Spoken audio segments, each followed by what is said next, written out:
자, 그러면 금강경 먼저 독송하고 살펴보도록 하겠습니다. 법요집 499쪽입니다. 자, 책이 없으신 분은 사무실로 연락 주시면은 저희가 무료로 보내드리도록 하겠습니다. 자, 499쪽 독송하겠습니다. 13분이에요. 그때 수보리가 부처님께 여쭈었습니다. 세존이시여, 이 경을 무엇이라 불러야 하며 저희들이 어떻게 받들어 지녀야 합니까? 부처님께서 수보리에게 말씀하셨습니다. 이 경의 이름은 금강반야바라밀이니 이 제목으로 너희들은 받들어 지녀야 한다. 그것은 수보리야, 열에는 반야바라밀을 반야바라밀이 아니라 설하였으므로 반야바라밀이라 말한 까닭이다. 수보리여, 그대 생각은 어떠한가? 열애가 설한 법이 있는가? 수보리가 부처님께 말씀드렸습니다. 세존이시여, 열애께서는 설하신 법이 없습니다. 수보리여, 그대 생각은 어떠한가? 삼천대천 세계를 이루고 있는 티끌이 많다고 하겠는가?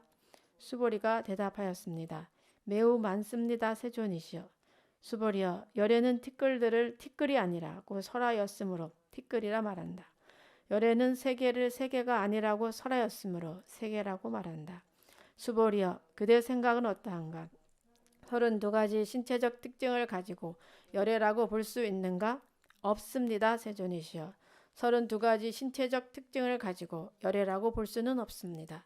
왜냐하면 열애께서는 32가지 신체적 특징이 아니라고 설하셨으므로 32가지 신체적 특징이라고 말씀하셨기 때문입니다. 수보리여, 어떤 선남자 선여인이 항아의 모래수만큼 목숨을 보시한다고 하자. 또 어떤 사람이 이 경의 사국에만이라도 받고 지니고 다른 사람을 위해 설해준다고 하자. 그러면 이 복이 저 복보다 더욱 많으리라. 와, 너무 멋진 말이죠. 오늘은 앞에 살펴본 부분을 빼고 오늘은 여기 티끌이 많다고 하겠는가? 이쪽 여기 부분부터 좀 살펴보도록 하겠습니다. 13분 같은 경우는 좀 내용이 길어서 벌써 지금 3시간째 13분을 하고 있습니다. 우리가 자, 지금까지는 이제 부처님의 가르침 또 깨달음 보시와 같은 좀 눈에 보이지 않는 갖가지 상에 대해서 언급을 하면서 또 상에 대한 무상을 강조했죠. 그렇게 하면서 또 상에 대한 집착을 털어내게 하는 그런 말씀을 주셨는데 여기에서는 눈에 확실히 보이는 세계에 대해서 언급을 하고 이제 계셔요. 자, 여기에 보면은 티끌이 많다고 하겠는가라고 이렇게 질문을 했을 때 많습니다. 세존이시여 하고 열에는 티끌들을 티끌이 아니라고 설하였으므로 티끌이라고 말한다. 열에는 세계를 세계가 아니라고 설하셨으므로 세계라고 말한다. 네, 이렇게 말씀을 하셨잖아요. 이 부분이 이제 또 굉장히 또 중요한 부분이 되죠. 여기서 티끌이 나왔다는 거, 티끌. 우리가 모든 존재들의 공성에 대해서 이제 이야기를 하는데, 이제 공성이라는 것을 어떤 뭐 마음의 예를 들면 두려움이나 화나 화의 공성을 가나라 아니면 두려움의 공성을 가나라 이렇게 말을 해서 지금까지 이제 살펴보기도 했는데 여기에서는 이제 티끌 우리가 실제로 보이는 존재들에 대한 공성을 살펴봄으로써 이런 존재들에 대한 눈에 보이는 존재들에 대한 그 집착을 또 여의는 또 상을 여의는 또 이런 지혜를 열어주고 계십니다. 자, 우리가 우리 앞에 존재하는 모든 것들을 봤을 때, 자, 여기 이제 컵이 있어요. 컵, 지금 컵 뚜껑이 있는데, 컵 안에는 물이 있습니다. 제가 컵에 물을 마셨어요. 이게 굉장한 의미가 있어요. 이 도리를 아시겠습니까? 스님이 컵에 물을 마신 도리를 아시겠습니까? 이럴 때 이제 가섭존자처럼 미소를 짓는 분이 있어야 됩니다. 자, 여기에 컵 뚜껑 있습니다. 이 도자기로 만들어져 있죠.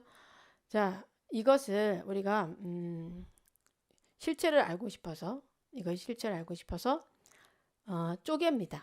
부수어요. 과연 얘의 실체는 뭘까 하고 계속 부수어요. 부수고 나누고 했을 때 어디까지 이제 가겠어요, 얘가? 분자. 그죠? 계속 부수다 보면은 어, 이제 분자까지 가겠죠. 예. 그리고 또 원자까지 가겠죠. 음. 그 다음에 소립자까지 가겠죠. 네. 쿼크라고 하는 그 소립자까지 가겠죠. 그 다음에 이 소립자는 또 뭘로 구성이 되냐면은 양성자, 뭐 중성자, 전자 이런 그 우리가 그렇게 말하는 것들의 어떤 조합으로 이루어져 있다는 거죠. 사실 실체가 어떤 기본 요소의 실체가 있다고 우리가 보지만 실체가 사실은 과학적으로도 없다는 거예요. 제가 사실은 이제 과학을 전공했잖아요. 제가 물리학을 전공했는데 제가 물리학과를 갈 때 고등학교 때 제가 과학을 좋아했어요. 그리고 고등학교 때부터 불교 학생회를 다녔는데 어느 날 그 반야신경 강의를 들으면서 고등학교 때, 야, 불교는 과학이구나. 이런 생각이 들었어요. 그래서, 야, 내가 이거를 불교를 과학적으로 증명을 해봐야지. 이런 데 원력을 갖게 됐어요. 항상 그때 그 법사님께서 우리에게 하시는 말씀이, 우리 고등학생들한테 하시는 말씀이, 너희들은 지금부터 불교를 위해서 무엇을 할 것을 생각해야 된다. 이렇게 말씀하셨어요. 그래서 뭘 할 것인가, 늘 무엇을 해야 될까. 근데 그때 법사님은 저에게 우리들에게 그 당시 때 제가 고등학교 때면은 지금부터 도대체 몇 년 전인가요? 예. 사실 30년 거의 가까이 되는 그런 30년도 더 됐죠. 예. 그때 말씀하시기를 한국 불교는 고목나무 불교다. 저 고목나무에는 새들이 오지 않는다. 불교를 젊게 만들어야 된다. 이런 말씀을 하시면서 지금부터 너희들은 준비를 해야 된다. 우리에게 그렇게 아무것도 모르고 우리에게 그런 말씀하셨죠. 저는 또 순수하다 보니까 와 그래 뭐 할 것인가. 그래서 나중에 내가 불교를 젊게 만들기 위해서 그 어린이 법회, 청소년 법회, 청년 법회를 좀 해야 되겠다. 뭐 이런 마음을 먹게 됐어요. 그렇게 해서 또 제가 출가를 해서 또 그런 일을 또 하게 됐는데 다음 주도 벌써 또 줌으로 대학생 법회를 저기 충남대학교 그 불교 학생에서 연락이 와가지고 줌으로 또 법회를 해요. 아무튼 그때 그래서 제가 과를 선택을 할 때 나는 어느 과를 갈까 하다가 야, 이 불교를 과학적으로 증명을 해야 되겠다 이런 생각이 들었기 때문에 물리학과를 갔어요. 물리가 사물의 이치잖아. 그래서 물리학과를 가서 공부를 했는데 특히 이제 이 양자역학을 공부를 하면서 이 부분이 나왔어요. 그래서 과연 실체는 뭘까? 이런 물질의 실체가 뭘까? 우주는 어떻게 구성되어 있으며 우리는 어디서 왔으며 도대체 무엇이 근본이 되었는가라는 그런 질문을 가지고 계속 이제 공부를 했을 때 이 양자역학에서 이 부분이 이렇게 나온 거예요. 내가 실제한다고 존재했던 것이 사실은 실제하지가 않더라고요. 무언가 있어가지고 뭐 작은 거라도 있어서 이것이 이렇게 발전을 해서 이것을 이루었겠다라고 생각을 했는데 그 양자역학적으로도 보면은 결국은 통계더라고요. 통계. 이 그 양성자, 중성자, 뭐 전자 이들이 어떻게 지금 연합되어 있느냐의 문제지 그 실체가 보이지가 않았었어요. 네. 그래서 이렇구나라고 제가 이 우주의 실체라는 것은 따로 있지 않고 이런 관계성에서 있구나라는 것을 제가 좀 그 당시 때 느끼게 됐어요.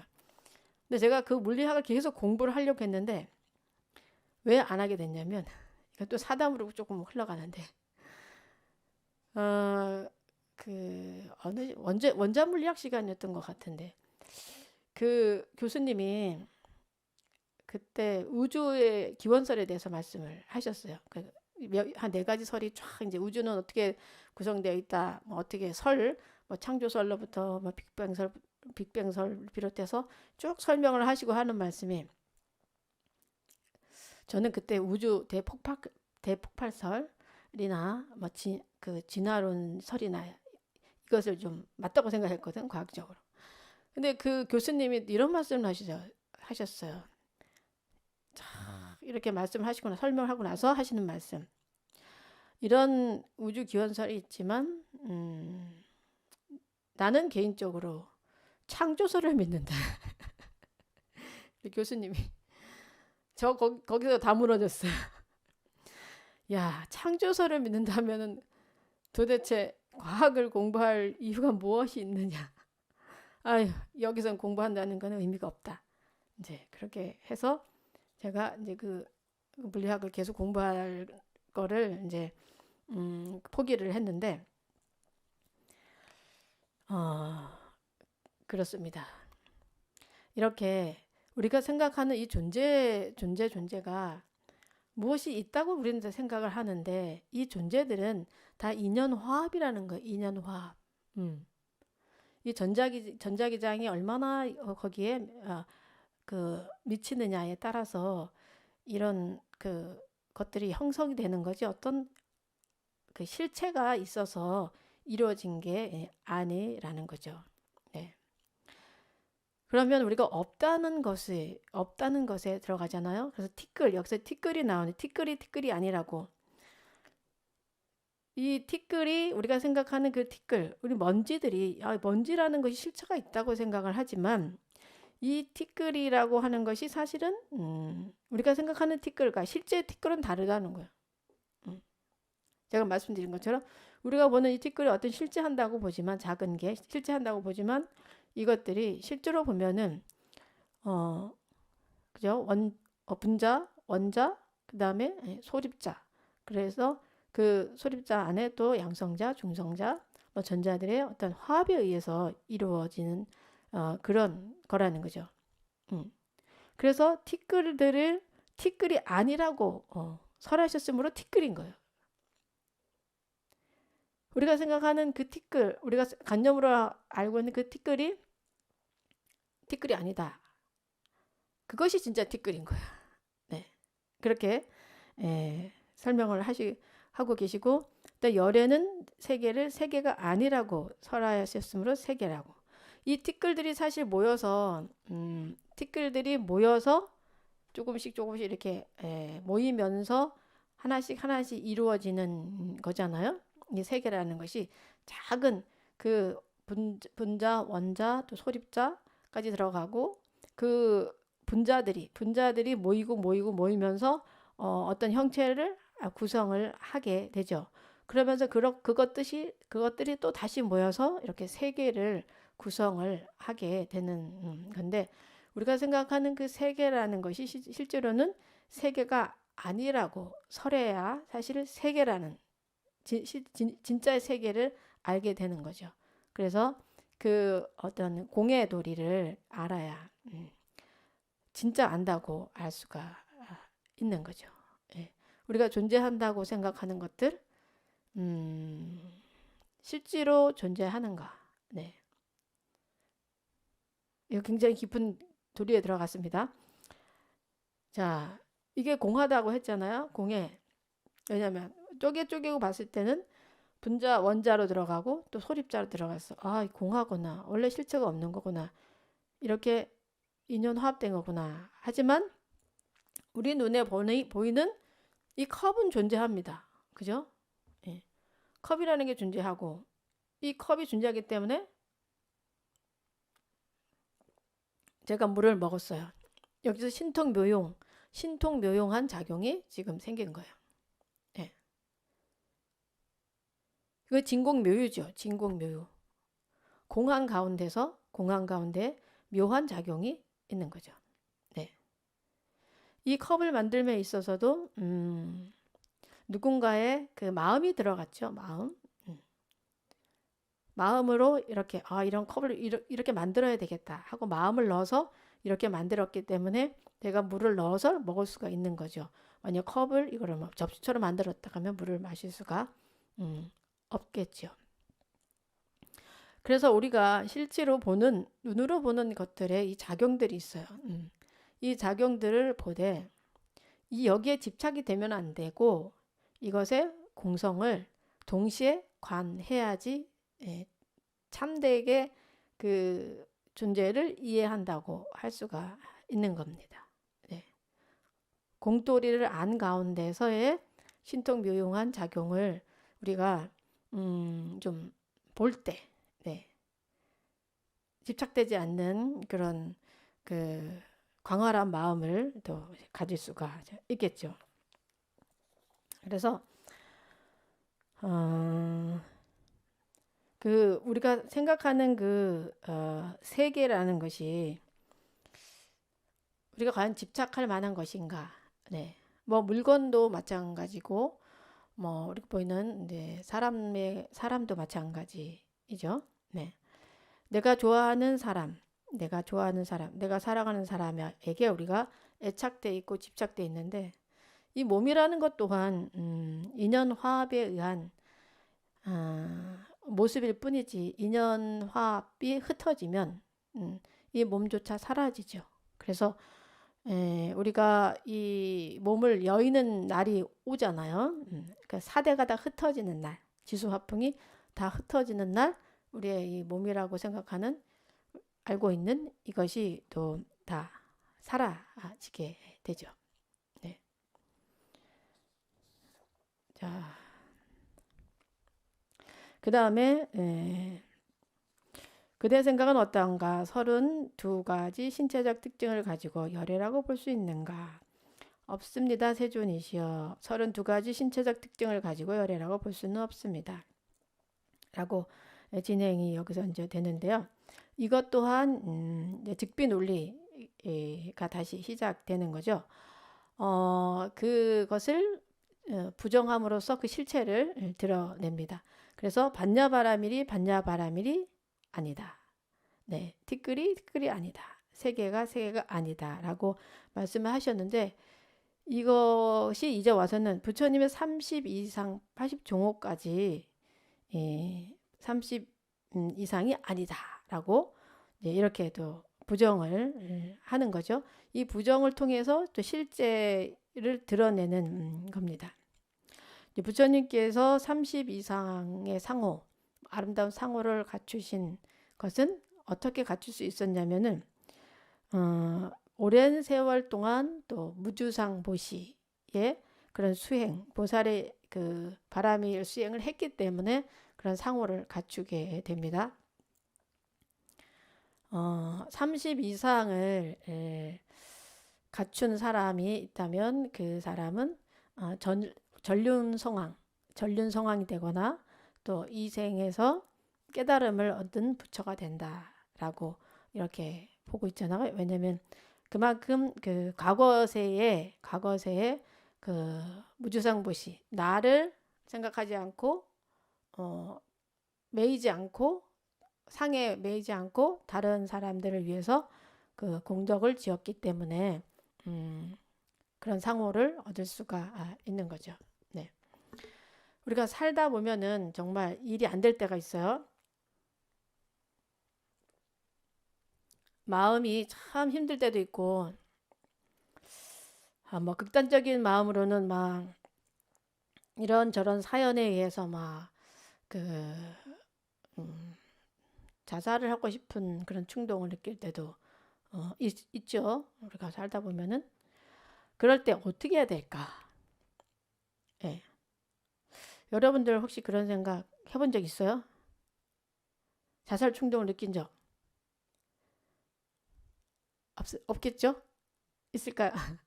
아니, 있을 수도 있어요. 누구나 다 한 번쯤은 있을 수도 있는데 그럴 때 거기서 벗어날 수 있는 방법이 뭘까? 바로 벗어날 수 있는 방법. 뭘까요? 마음이 막 극단적으로 막 됐어요.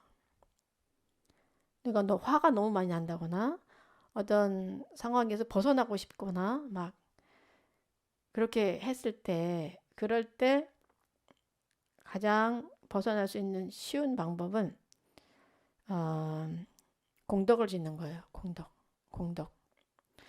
공덕을 지으면 모든 것이 다 해결이 돼요. 그 공덕은 여러 가지 공덕이 있겠죠. 가장 쉽게 할 수 있는 거는 부처님 전에 와서 절을 하는 거예요. 부처님을 공경하는 거. 부처님 전에 뭐라도 올리는 거. 사과 하나라도 올리는 거. 예. 그럼 확 바뀌어요. 그리고 다른 사람들을 위해서 집안 청소를 한다거나, 청소를 하는 것도 공덕을 짓는 거죠. 그 주변을 깨끗하게 하는 거니까. 내 감정에, 나한테 그런 감정이 올라온다는 것은 그만큼 나의 업이 발동을 했다는 거예요. 그게 전생의 업이든 이생에 지은 업이든 그 악업에 의한 어리석음에 의한 나의 어떤 무지가 올라와서 그런 마음의 작용을 일으키게 했다는 거죠. 그럴 때 무조건 내가 이런 증상이 나타난다. 화가 나 죽겠다. 누구를 죽이고 싶은 정도로 마음이 난다. 아니면 내 자신을 없애고 싶은 마음 정도가 난다. 그럴 때는 쉬운 방법은 그죠. 부처님 전에 와서 예경을 하거나 연부를 하는 거, 그 순간에 할 수 있는 거. 예. 그렇게 하면 그거 부처님 전에 예경만 해도 공덕이 돼요. 그리고 내 주변에 가까이 있는 사람을 위한 일들을 하는 거예요. 설거지를 해준다거나 엄마를 위해서 설거지를 해준다거나 아니면 뭐 동생을 위해서 뭐 양말을 빨아준다거나 뭐 기타 등등 여러분이 할 수 있는 나가 아닌 그 남을 위한 그 누군가를 위한 그런 일을 좀 일단은 해보면은 그 마음이 금방 좀 자제가 될 수가 있어요. 근데 화엄경에서는 특히 이제 공덕을 지음을 많이 강조를 하셔요. 공양을 올리고 공덕을 짓는 거. 사람들이 보리심을 왜 못 내느냐? 깨달음을 얻겠다는 마음을 왜 못 내느냐? 청정한 마음을 왜 못 내느냐? 공덕을 짓지 않았기 때문이다. 네. 실제로 여러분들도 한번 해보세요. 마음이 막 힘들 때 어떤 공덕이든 지어보는 거예요. 연보를 하는 것도 좋고 옆에 있는 사람에게 칭찬을 막 하는 거예요. 내 마음 불이 막 타고 있어도 옆에 사람에게 어머 고마워 이런 말을 한다거나 너무 예쁘네 이런 말도 할 수 있고 제가 설거지 할게요. 제가 오늘 청소할게요. 이렇게 실제로 한번 해보세요. 그렇게 하면 그 공덕의 힘으로 쉽게 벗어날 수가 있어요. 이 부처님이 30 이상 80종호를 갖추신 것은 그만큼 남을 위한 보시, 남을 위한 공덕을 많이 지었기 때문에 그런 아름다운 모습을 가질 수 있었던 거예요. 그래서 여러분들이 아름다운 모습을 갖고 싶으면은 성형수술을 하는 게 아니라 공덕을 지어야 돼요. 공덕을 자꾸 짓다 보면 다른 사람을 위한 마음들을 내고 또 다른 사람을 위한 그런 행동을 또 실천적으로 바람일행을 하고 이렇게 하다 보면은 얼굴이 또 환해지고 그 사람 몸에서 풍기는 그것이 그 짜증이 아니라 자비의 에너지가 이렇게 풍기게 되죠. 예. 그렇게 해서 아름답다는 이야기를 들을 수가 있어요. 예. 그 얼굴도 바뀌어요. 마음을 어떻게 쓰느냐에 따라서 피부도 바뀌고 얼굴의 형태도 바뀝니다. 얼마나 좋아요. 돈도 안 들고 그죠? 예. 성형 수술하려면은 좀 많이 들죠. 그죠? 어떻게 하느냐에 따라서 견적이 뭐 2천만 원 나오는 사람도 있고 그죠? 아무튼 그렇습니다. 이렇게 우리가 성형으로 바꾸는 것은 뭐 어떻게 생각하면은 이 세상에 사는 동안만 그 모습을 살 수 있지만 이게 마음의 성형을 한다면 공덕을 지어서 마음의 성형을 한다면은 여러분들이 세세생생 가지고 갈 수 있다는 거 훨씬 이익이 됩니다. 자, 그래서 우리가 여기서 부처님께서 어떻게 이런 그 30 이상 80종호를 얻게 되셨는가? 네. 전생에 무주상 보시. 주하는 바 없이 공덕을 지음에 있어서 주하는 바 없는 마음을 낸 거예요. 내가 하되 했다는 생각 없이 이렇게 한 그런 정말 자비의 마음으로 순수한 자비의 마음으로 한 그 바람일 행에 의해서 이런 아름다운 모습을 갖추셨다는 거. 네, 명심을 우리가 해야 되겠죠. 그래서 얼굴이 예뻐지고 싶다. 네, 그러면은 여러분들이 오늘 만나는 사람에게 칭찬의 말을 해주세요. 칭찬의 말. 그리고 부처님 명호를 많이 부르세요. 부처님 명호를 많이 부르면 부처님처럼 이렇게 아름답게 됩니다. 이 얼마나 아름다우십니까, 여러분? 항상 미소만 짓고 계시죠, 우리 부처님? 화를 내는 적이 없으셔요. 항상 여기 불단에서 웃고만 계시잖아. 이런 모습이 될 수가 있습니다. 자, 그런데 이 신체적 특징을 가지고 열애라 볼 수는 없습니다. 왜냐하면 여러께서는 32가지 신체적 특징은 신체적 특징이 아니라고 설하셨으므로 32가지 신체적 특징이라고 하셨기 때문입니다. 라고 말씀을 지금 하고 계셔요. 이 말은 굉장한 말이죠. 사실 어떤 그 종교의 지도자의 모습을 부정하는 그런 말이잖아. 굉장히 불교기 때문에 이렇게 할 수가 있는 거죠. 불교기 때문에 통쾌하게 열애의 그 모습은 그 특징이 신체적 열애의 32가지 신체적 특징은 신체적 특징이 아니라고 설했기 때문에 열애라고 볼 수 없습니다. 라고 다. 스님의 모습, 부처님의 모습을 가지고 열애라고 할 수 없습니다. 라고 탁 제자가 그것도 이렇게 말을 합니다. 그래서 이 부처님의 그 부처님의 그 30 이상 80종에 보면은 이제 어떤 말이 있냐면은 가슴에는 태어날 때부터 만자가 있대요. 가슴에는 만자가 있고 정상에는 육개가 있고 또 미간에 백호가 있고 귀가 길고 코가 높고 또 무릎을 지날 정도로 팔이 이렇게 길고 네, 긴 손가락이 또 길고 그래서 왜 사람들이 스님들을 막 그렇게 말해요. 특히 뭐 옷 같은 거 입을 때 스님들은 옷을 뭐 맞춰 입기보다는 이렇게 물려 입는 경우가 많거든요. 위에 스님이 입던 것을 밑에 스님이 또 이렇게 받아서 입고 할 때 팔이 안 맞을 경우가 있어요. 여기 몸은 맞는데 팔이 안 맞아. 팔이 너무 길어. 그러면 와, 스님은 좋겠다. 전생에 공덕을 많이 지었나 보다. 팔이 길다. 그러면 스님들이 다 서로가 다 부러워하죠. 와, 좋겠다. 네, 이렇게 80 부처님의 30 이상 중에 하나이기 때문에 그렇죠. 근데 이 상에 그 부처님의 상에 또 좀 매여 있다면은 그거는 또 그 상이 아니라고 이렇게 말씀을 하시는 거죠. 그러니까 결국은 그 30 이상 또한 부처님의 30 이상 또한 티끌처럼 연생연멸하는 거죠. 상호라는 것이 그 당시에 우리가 보는 이 모습이 뭐 저의 모습 또한 이 모습 또한 인연에 의해서 이렇게 만들어진 거고 또 세월이 지나서 뭐 80, 90 되면은 또 인연이 멸하는 시간이 오면은 또 멸해지기 때문에 거기에 집착돼 있다면은 그 또한 30 이상이 아닌 거라는 거를 이제 말씀을 하고 계십니다. 그래서 모든 것이 변하고 있죠. 시시각각 모든 것은 변하고 있어요. 그래서 우리가 이 무상함에 대해서 철저히 여러분들이 좀 느낄 때 우리 마음 자리가 좀 밝아질 수가 있어요.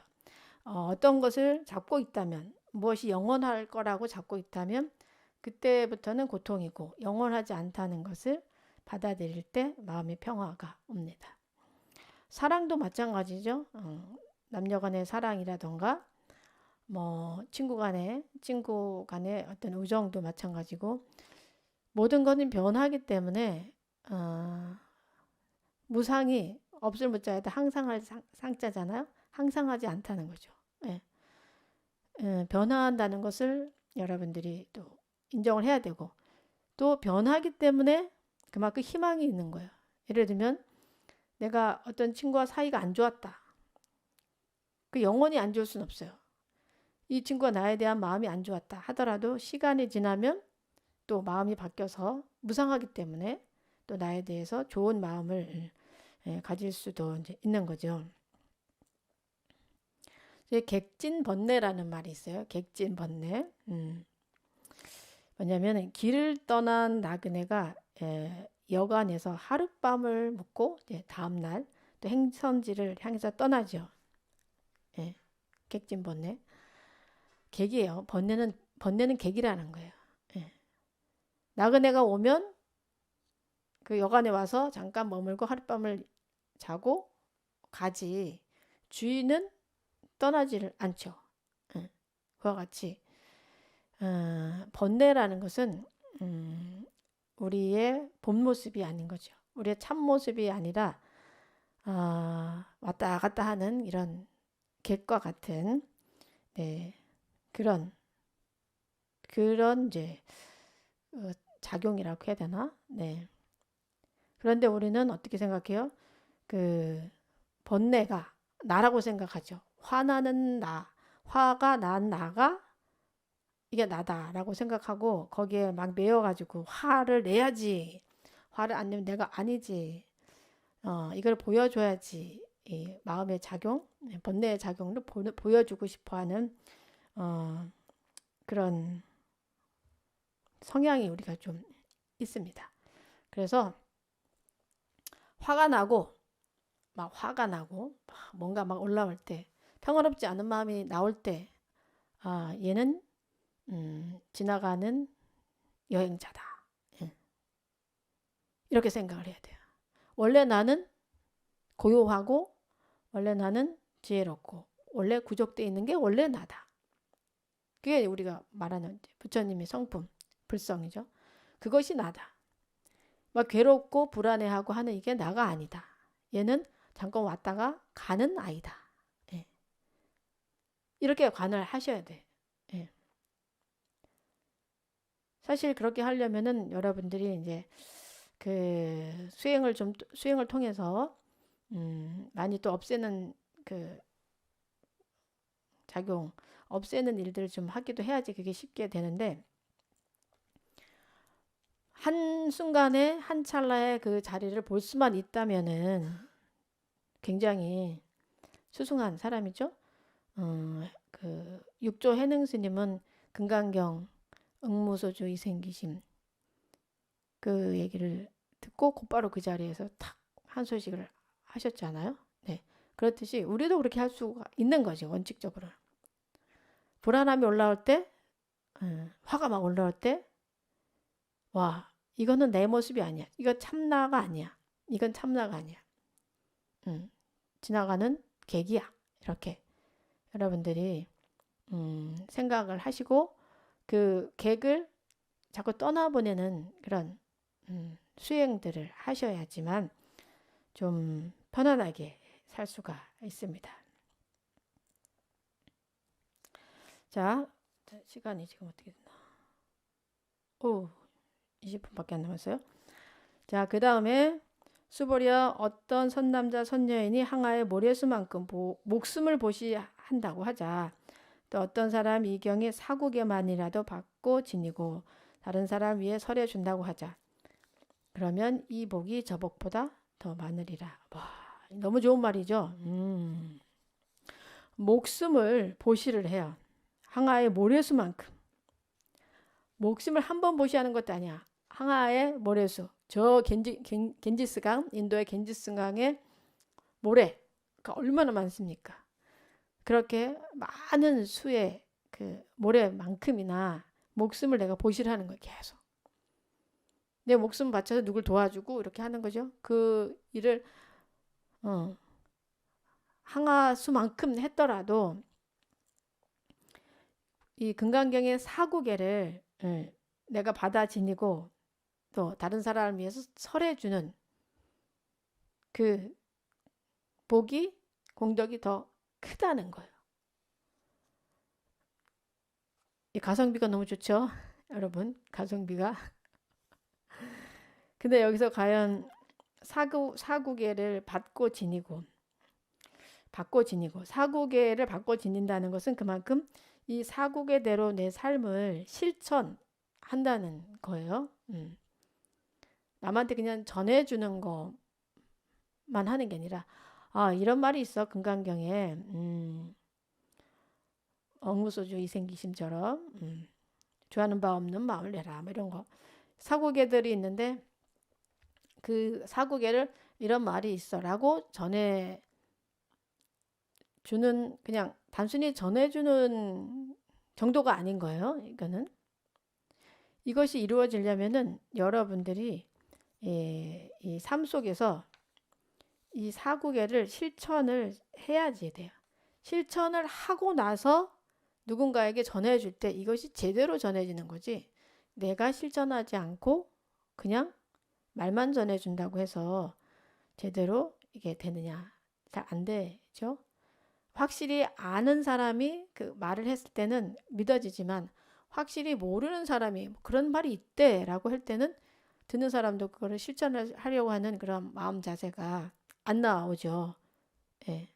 그래서 우리가 수행자를 굉장히 고귀하게 좀 소중하게 모셔야 되는 거예요. 우리들은 일반적으로 그냥 사바 세계에서 그냥 나오는 대로 화나는 대로 그냥 번뇌가 솟아오르는 대로 살고 있지만 그 수행자들은 이런 금강경의 사상을 몸에 실천을 하고 매일매일 번뇌와 싸우면서 살고 있는 분들이잖아요. 그런 분들이 수행의 힘을 만들어 놔야지만 그것을 또 여러분들한테 또 전해줄 수가 있고 그렇게 됐을 때 제대로 수행한 사람한테 제대로 법문을 들어야 그 가르침을 제대로 또 받을 수가 있는 거예요. 그래서 우리가 수행자들을 굉장히 소중히 하는 겁니다. 수행하는 분들. 네. 이 수행은 돈으로 살 수가 없어요. 네. 실제로 몸으로 이 마음으로 실제로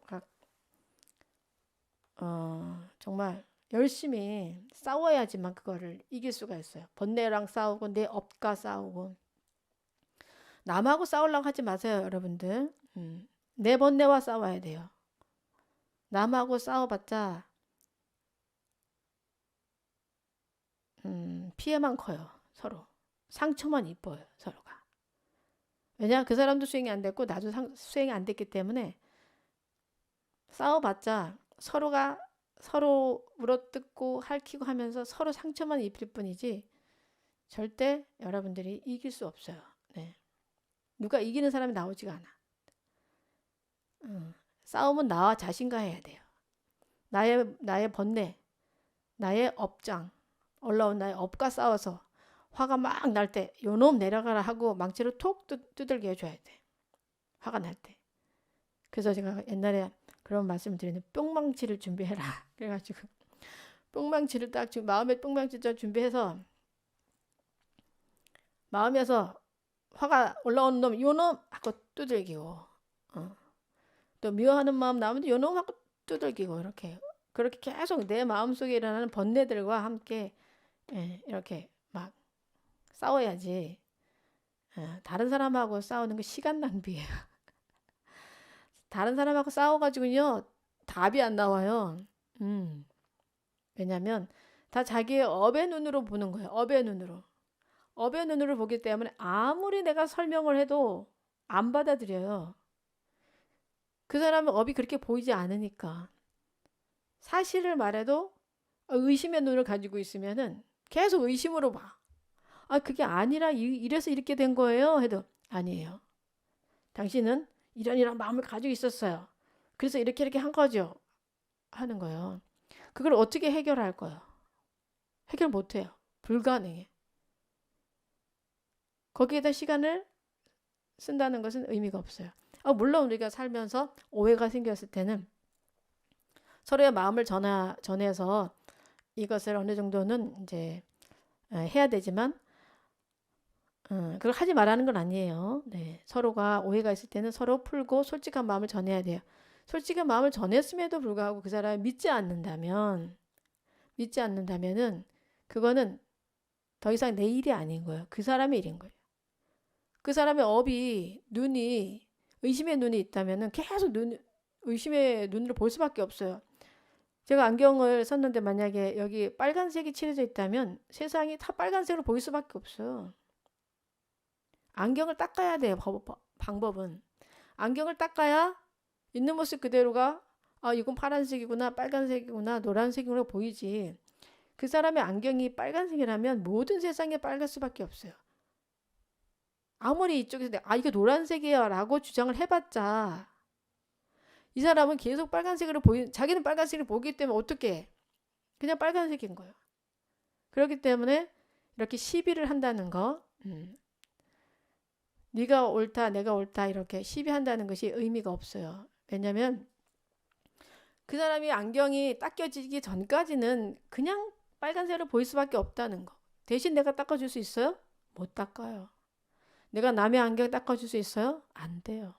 안 돼요. 그 사람이 안경을 닦고 싶어 하는 마음이 나게 하고 또 안경 닦개를 주고 이걸 한번 닦아봐 라고 할 수는 있어요. 안경 닦개를 주고 닦는 방법까지 가르쳤는데 안 닦는다? 어떻게 해요? 그냥 포기하세요. 그게 답이에요. 그리고 내가 해야 할 것은 내 속에 업과 싸우는 거죠. 나는 왜 저 사람이 그렇게 했을 때 나는 왜 화가 났을까? 무엇 때문에 내가 화가 났을까? 나는 뭐에 집착하고 있는가? 나는 나에 대한 내 상에 대해 집착하고 있지 않는가? 네. 내 평화를 어떻게 만들 것인가? 거기에 여러분들은 시간을 쓰셔야지만 됩니다. 자, 그래서 참 중생을 구제한다는 게 참 쉬운 일이 아니에요. 네. 그런 걸 참 많이 느끼는데 믿음이 없으면 스님에 대한 믿음 또 부처님에 대한 믿음이 없으면 아무리 이야기를 해도 되지가 않아요. 네. 그래서 여러분들이 믿는다는 게 굉장히 중요합니다. 네. 부처님을 믿는다는 거, 부처님의 가르침을 믿는다는 거잖아요. 그러면 가르침대로 여러분들이 실천하면은 되는 건데 잘 믿지 않기 때문에 실천이 사실은 잘 안 되죠. 자, 그래서 이렇게 이 공덕이 굉장하잖아요. 이 복이 저 복보다 더욱 많으리라. 우리 앞에서는 또 칠보를 가지고 삼천대천 세계에 보시한 그 공덕과 또 사구계를 전해준 공덕과 비교를 또 했는데 이번에는 목숨을 내가 항아서만큼 보시한 그 공덕보다 사구계를 내가 받아 지니고 설해준 그 공덕이 더 크다라고 말했잖아요. 이것은 결국은 이 사구계를 전해주면은 이 지혜잖아요. 지혜를 갖게 했기 때문에 사람이 지혜가 열리면 이 생만 이게 열리는 게 아니라 이 지혜를 가지고 세세생생 계속 갈 수가 있는 거예요. 그렇기 때문에 큰 공덕이 되는 거죠. 그래서 여러분들이 이렇게 실천을 동시에 하셔야지만 돼요. 이 사구계를 실천을 한다는 것은 결국은 또 바라밀행과 연결이 되는 거예요. 상 없이 무주상보시. 무주상보시를 사람들에게 하는 거죠. 그냥 바람 없이. 바람 없는 마음이 또 나려면은 연기법에 대한 확신이 또 있어야 돼요. 결국은 어, 바람 없는 마음이 잘 안 나는데요, 스님 이렇게 말할 수 있잖아요. 네, 바람 없는 마음, 머무르는 바 없는 마음을 내려고 노력을 해도 잘 안 돼. 그런 마음이 잘 안 나. 그럴 때는 우리가 얼마나 연결되어 있는지, 음, 모두가 어떻게 연결되어 있는지를 자꾸 느끼다 보면은 아, 내가 여기서 이거 보시 하나 하는 게 이 세상을 밝히는 거고 결국은 이 세상이 아름다우면은 이 세상이 건강해지면 내가 건강해지는구나. 우리는 이렇게 다 연결되어 있구나. 너와 내가 하나로 연결되어 있어. 우린 둘이 아니야. 라는 것에 대한 확신이 들 때 여러분들이 정말 무주상보시가 돼요. 그래서 여러분들이 특히 우리 법요집에 보면은 연기법 발언문 있잖아요. 행복한 가정을 위한 발언문, 뭐 따뜻한 사회를 위한 발언문, 이런 발언문들이 다 연기법적인 구성으로 돼 있거든요. 그래서 이 발언문들 여러분들이 매일 읽고 실천한다면은 어느 날 이렇게 막 가슴이 확 열리면서 연기법적인 사고, 연기법적인 지혜가 탁 생기는 것을 이제 느낄 수가 있어요. 여러분들이. 네. 자, 그리고 또 말씀드리고 싶은 것은 우리가 그 반야바라미를 이루어야지 되잖아요. 네. 살면서 어떤 우리가 목표가 있는데 그 목표를 이루기 위해서 살고 있죠. 많은 사람들이. 근데 너무 목표만 따라가다 보면은 삶이 행복하지 않을 수 있어요. 예를 들어 보면은 누군가 설악산 대청봉에 가고 싶어요. 목표가 설악산 대청봉이야. 네. 아니면 설악산 하면 생각나는 봉정암 있죠. 나 봉정암 가야지. 목표를 세웠어요. 우리의 목표는 봉정암. 근데 이 목표만 봉정암 간다 이렇게 생각하고 봉정암 앞만 보고 막 가잖아요. 그러면은 주변의 아름다운 것을 볼 수가 없어요. 설악산은 너무 아름답잖아요. 제가 제일 좋아하는 산, 언제든지 가고 싶은 산, 설악산. 설악산만 갔다 오면 기분도 좋아지고 몸도 막 건강해져. 특히 또 봉정암이 있으니까. 여러분들의 삶은 그렇지 않은가 우리가 좀 돌아봐야 돼요. 네. 내가 목표만 보고 보고 가느라고 아름다운 것들 다 놓치고 있지 않은가. 설악산에 봉정암 가는 길에는 아름다운 정말 폭포수도 많고 아름다운 물도 있고 소나무도 아름답고 가을엔 특히 단풍도 아름다운데 이 아름다움을 나는 놓치고 살고 있지는 않은가. 네. 그렇다면 여러분들 삶 속의 아름다움은 무엇이냐. 누구나 인생 목표는 있겠지만 지금 여러분 주변에 있는 사람들을 잘 살펴줘야 된다는 거죠. 내 주변에 있는. 우리 한국의 남자분들이 이런 실수를 자주 하죠. 가족의 행복을 위해서 내가 돈을 벌고 하는데 그것을 이루기 위해서 가족을 돌보지 않는 거예요. 가족이 뭐가 힘든지 예를 들면 아이가 생일인데 생일날 아빠랑 같이 생일 파티를 하면 그게 얼마나 아름다운 일이에요. 아이한테도 정말 평생 정말 재산이 되는 거죠. 행복이 있는 거고. 근데 아빠 바쁘니까 생일 파티는 너희들끼리 해. 뭐 이런 걸. 그래서 우리는 이 목표는 가지되 현재를 같이 잘 아름답게 살아야 된다는 겁니다. 그것이 또 바람이 행이라고 볼 수가 있죠. 내가 성불이라는 목표가 있지만 그 성불을 향해서 내가 금강경의 사구계를 항상 외워야지. 예. 항상 그것만 명심해야지. 이렇게 하는 게 아니라 금강경의 사구계를 내가 명심을 하지만 이 삶 속에서 동시에 금강경을 지니고 내가 수지하는 받아 지닌다는 것 자체는 이 삶 속에서의 내 주변에 있는 그 사람들에게 잘 살펴서 무주상보시를 하는 거예요. 그들이 필요한 것들, 그들이 무엇을 필요로 하는가. 이 사람은 사랑이 필요하구나. 이 사람은 또 관심이 필요하구나. 이 사람은 물건이 필요하구나.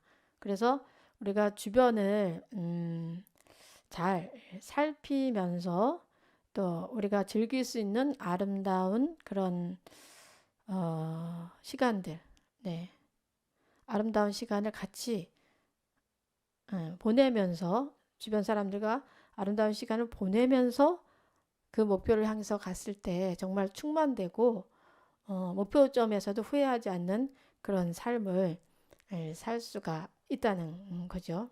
네. 뭐 금강경에서는 다 공이다, 다 뭐 무상한 거다, 착하지 마라, 이렇게 하는 것을 잘못 이해를 또 하면은 그냥 공에 빠질 수도 있죠. 하지만 그게 진짜 반야의 죄는 아니라는 거예요. 아까 말씀드린 것처럼 이게 다 부수면은 아무것도 없잖아요. 음, 분자, 원자, 소립자. 소립자밖에 없네. 실체가 없는 거네.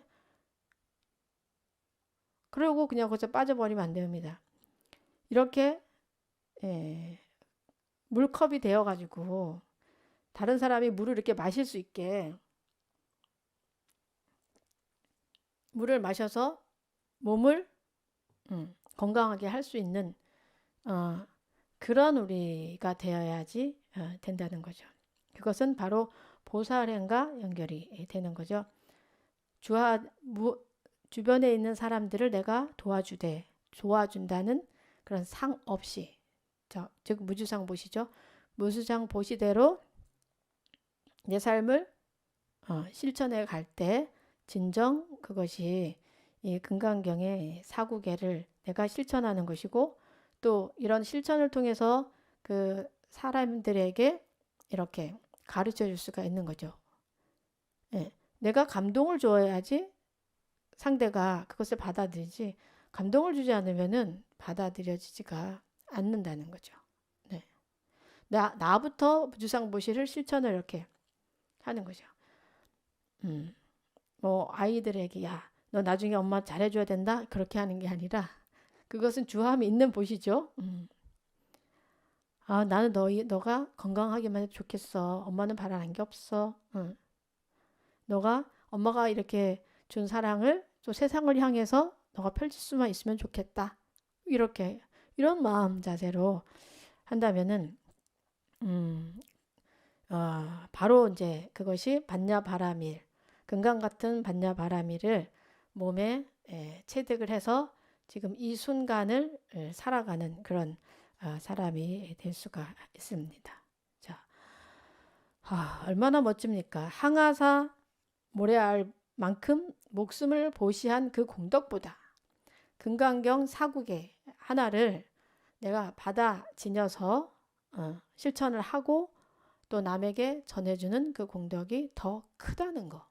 너무 멋진, 정말 너무 멋진 일입니다. 그래서 오늘 일요 마음 행복법회에 같이 이렇게 참석한 분들은 전생에 아마 큰 공덕을 지어서 또 이런 지혜 말씀을 같이 나누고 또 실천해야 되겠다는 이런 용기를 우리가 같이 갖는 것 같습니다.